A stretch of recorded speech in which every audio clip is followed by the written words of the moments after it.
Hey there, guys. This is Jack over at Hi Redbird, where I am tirelessly working to find new ways to make the keeping of exotic animals and pets more exciting, more affordable, and ultimately more enjoyable.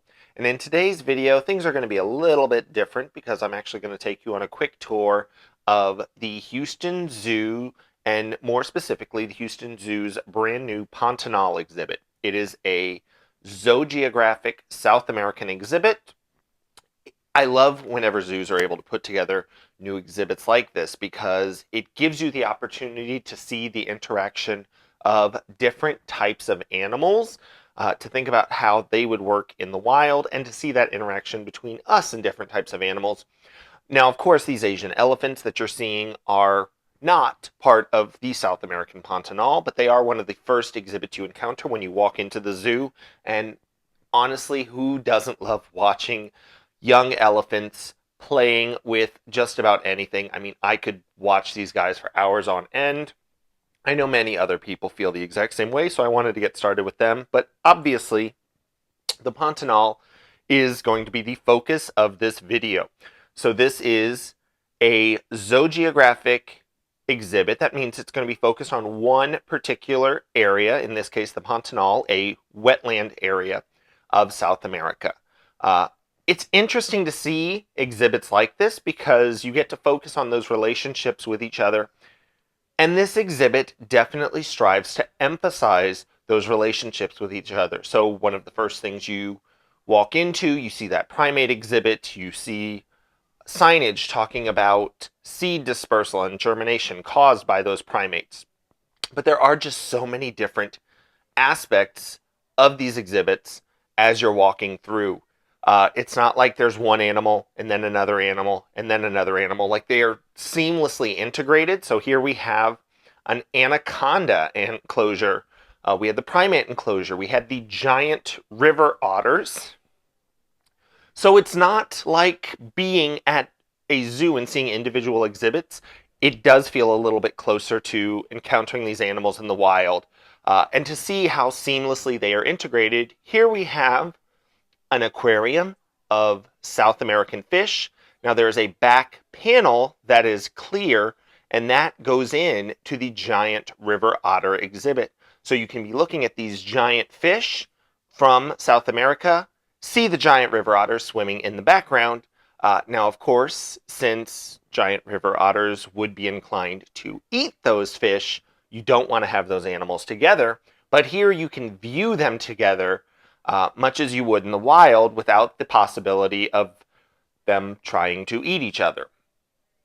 Now here we have what is arguably one of the most beautiful poison dart frog enclosures that I have seen at a zoo. Now it's really nice because there is a lot of space, and so there's actually a couple different species of poison dart frog in this enclosure.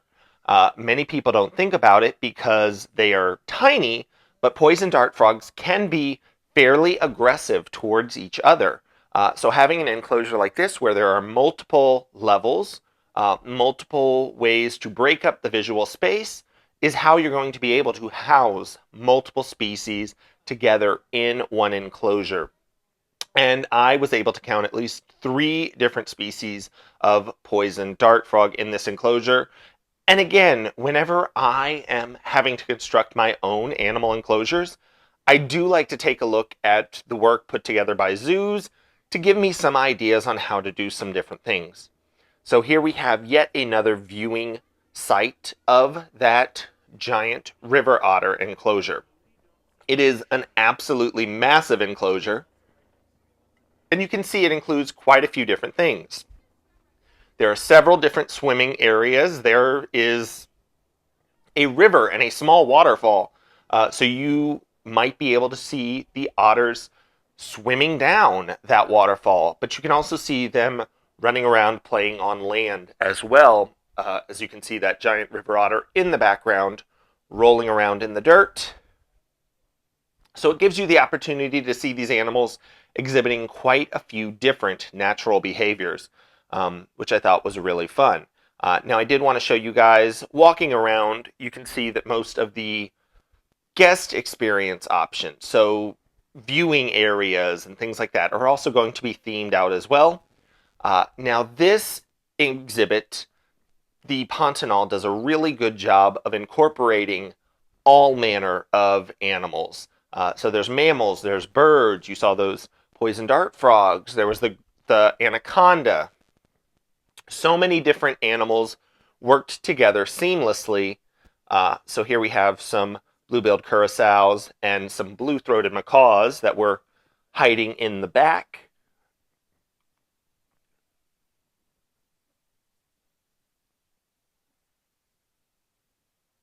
And as you can keep walking around, you'll see that there's a lot of decorative fake rock work. There is a lot of themed exhibit pieces. So it really does feel like a completely immersive experience. It really takes you away to be somewhere else. Now, in this Jaguar exhibit, it was a lot of fun because there were a lot of areas where a jaguar could hide and feel hidden, but still be viewable to the public. So you can see how those logs interact. But right here, there's a great spot where a jaguar could feel hidden because of that fake rockwork and, still be prominently on display. Now, to get to its night shelter area, there is actually a pass over the guest walkway. So I spent about 5 minutes looking for the jaguar in this enclosure before I realized that if I just took 2 steps back, it was walking right overhead, which again, seeing these animals in so many different ways, we get used to the idea that I want to look into an animal exhibit and know that it's going to be right there. But that's not necessarily how it works. These animals exhibit so many different niches in the environment, so they might be in trees above you or climbing above you. So this exhibit does a really good job of encouraging you to think of things like that in a different way. Here was a capybara and a giant anteater with an arguably giant baby riding along on its back as well. This was a whole lot of fun to see, although I definitely had to wonder, that baby is getting a little too big. I feel like mom is probably a little bit tired of carrying baby around, but absolutely wonderful to see. Now, sometimes going around to these exhibits, a lot of people expect zoo animals to do really, really exciting things, but seeing this tapir just lounging in a pool was really, really enjoyable. You came right around a corner, and this was the sight that greeted you: the tapir, the crested screamers. So the way that the water features in this entire exhibit play together, it feels like it is all connected, like it is one massive water feature that started at the giant river otters and just continued through the anaconda and the jaguar, through the capybara, the anteater, and then into this tapir exhibit as well. Now, obviously, you can't put all of those animals together in one single exhibit because it would be very, very hard to care for them. But with creative fencing, with creative exhibit design, this zoo has been able to create the idea that these animals are all going to be encountering the same space, which can be very, very difficult to do. So I thought it was very impressively done.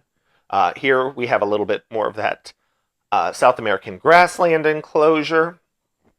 Now, walking around this exhibit, one of the things that stood out to me was the theming of items to hide certain aspects. So here was a tapir box.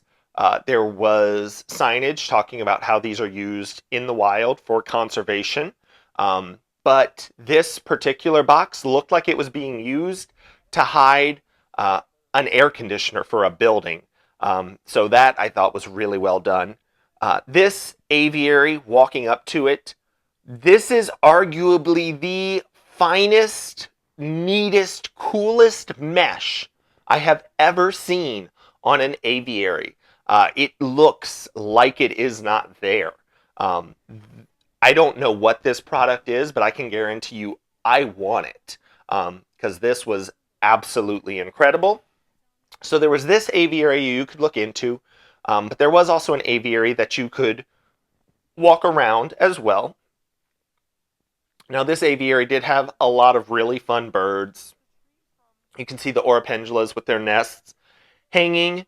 There were some nests that looked like they were fabricated beforehand, and then the oropendulas is obviously working on their own nests as well.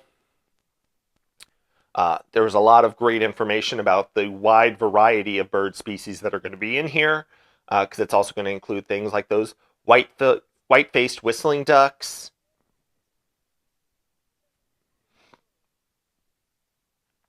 There was also a boat-billed heron that I was really, really excited to see. There was just a lot of really cool birds. Now this, it took me a little bit to realize that this is actually their old shoebill exhibit that's just been completely redone. And I didn't realize it until I saw that large concrete tree that was off in the corner. Now that concrete tree is going to be, I mean, getting pretty close to about 100 years old. It's been a fixture at the Houston Zoo. There's one there, and there's one that's in the flamingo exhibit. And it wasn't until I saw those that I realized exactly what this space used to be. So this aviary has amazing viewing potential. You get to see so many different birds. And as you may have noticed if you watch this channel, I really, really like birds. I will talk anybody's ear off to tell them all of the wonderful things about birds, or at least all of the wonderful things that I know, because I am also continuing to learn new wonderful things about birds every single day. But yeah, I thought this enclosure looked absolutely amazing. And so this was the end of the Pantanal exhibit. Now there were also some exhibits that the Houston Zoo was working to redo as well. So here they were working on their black bear exhibit. Now the black bears weren't in this enclosure. They were actually in the enclosure right next door. But just seeing this exhibit is so much more space than the bear exhibits at the Houston Zoo used to have. It gives you a variety of different viewing windows as well. And again, the information talking about conservation, you know, I think that's always good for people to see. But this is just a really pretty exhibit. So I was really excited to see this as well. Now, of course, I did need to finish off my visit with a trip to see their flamingos because I absolutely love flamingos. And I think I'm going to make it a point for every zoo that I visit and make a video on, I will try to include flamingos. So if you guys liked this video, go ahead, give the video a thumbs up. If you haven't already, go ahead and subscribe to the channel. It really does help me grow the channel to provide you guys all sorts of information about a wide variety of exotic animals. I do want to thank you guys so much for watching this video, and I hope to see you guys next time.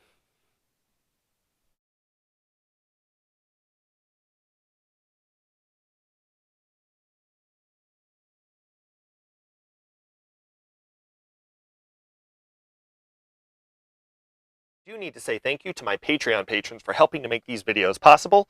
You can find out more by visiting Hi Red Bird on Patreon or clicking the link in the description section down below if you would like more information. Thanks!